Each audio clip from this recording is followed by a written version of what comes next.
This is a practice sword, a pathetic 1d4 weapon. It's bludgeoning damage with either a bonus from strength or dex thanks to finesse.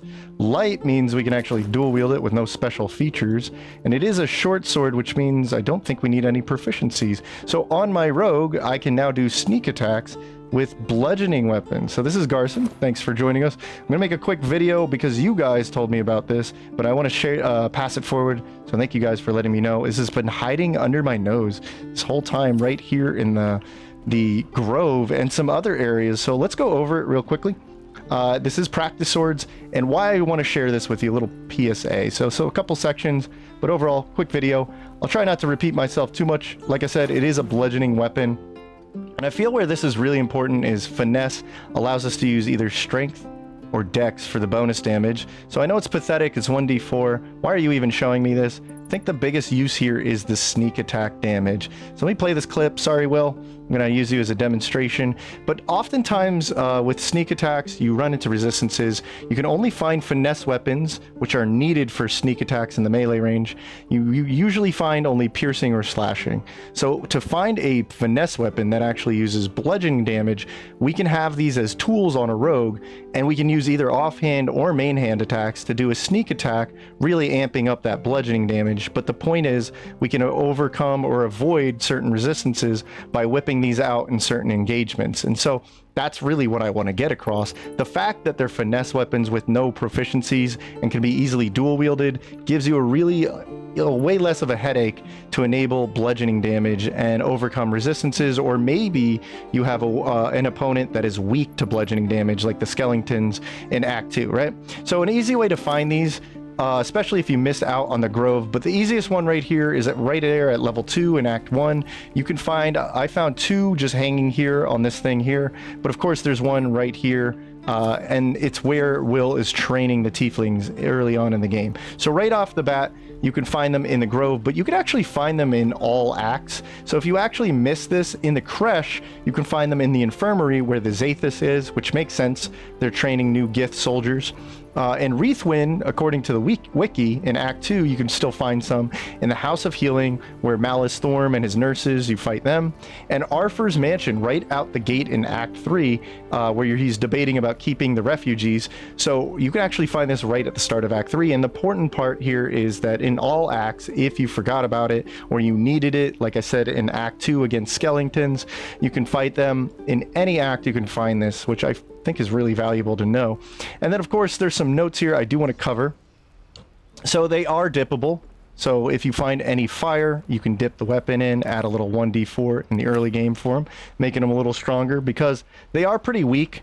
There is no enchantment on these weapons after all. And that's really important because not only for accuracy and damage bonuses, but think about this. Even though you can add dex to the damage, if you run into slashing, piercing, and bludgeoning physical resistance, you wouldn't be able to overcome the magical attack damage that enchantments usually provide. So just something to note, right? So we can actually add more damage in with, of course, our dex modifier or strength, thanks to the finesse property. But there is the typical adding rainbow damage like poison damage from Broodmother or smiting on top of that, etc., etc. But I do want to point out Arcane Synergy with a little clip here as well. So let me bust this out. Sorry, cows, you're going to be a demonstration as well.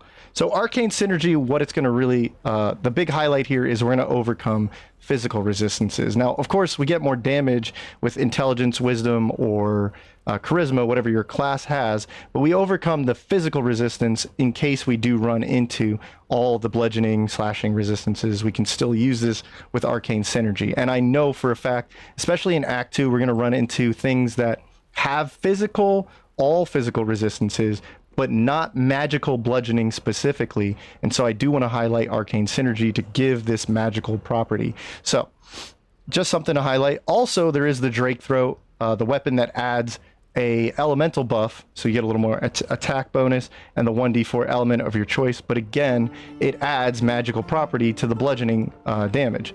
And rogues can actually already do bludgeoning damage. So the way this works is sneak attack is always going to adopt the damage type of whatever the main hand is in both the range weapons and the melee weapons. So the way it actually works is whatever the main hand damage is, if it was bludgeoning like a quarterstaff or a club, you just need an offhand finesse weapon like this one, the practice sword, or, you know, the typical dagger or short sword.